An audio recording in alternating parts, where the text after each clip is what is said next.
গুঞ্জন শুরু হয় এবছরের শুরু থেকে, তবে বিষয়টি নিয়ে অকুইন কেউই মুখ খুলতে চাননি, দিতে চেয়েছিলেন সবাইকে সারপ্রাইজ।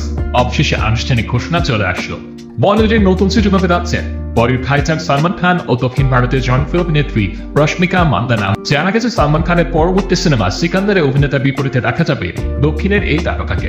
সাজিদ নাদিয়া দ্বারা প্রযোজিত এবং এআর মুরগাদোস পরিচালিত সিনেমাটি মুক্তি পাবে আগামী বছরের ঈদে।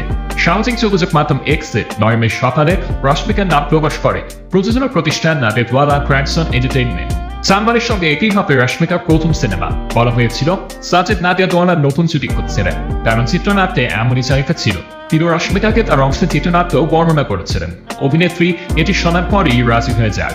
রশ্মিকা মান্দানার দক্ষিণে বিশাল সংখ্যক ভক্ত রয়েছে, কিন্তু আল্লু অর্জুনের সঙ্গে প্যান ইন্ডিয়া সিনেমা পুষ্পা মুক্তির পর হিন্দি চলচ্চিত্র জগতেও আলাদা পরিচিতি পান। এরপর অ্যানিমাল সিনেমায় রণবীর কাপুরের স্ত্রী গীতাঞ্জলি চরিত্রে অভিনয় করে দ্রুত প্রচারের আলোয় চলে আসেন রশ্মিকা।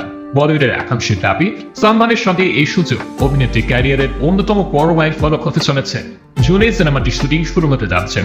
এদিকে প্রতি বছর ঈদের নিজের সিনেমা নিয়ে আসার চেষ্টা করেন সালমান, কিন্তু এবছর ঈদে মুক্তি পায় অক্ষয় কুমার অভিনীত বারে মিয়াজ ছোট মিয়া ও অজয় দেবগন অভিনীত ময়দান। ভক্তদের নিরাশ করেননি ভাইজান, তিনি সিকান্দারে ঘোষণা করেন। এবার সালমানের সঙ্গে দক্ষিণী নির্মাতা মুরগাদোস ও দক্ষিণী অভিনেত্রী রশ্মিকা জুটি কি চমক হাজির করে তা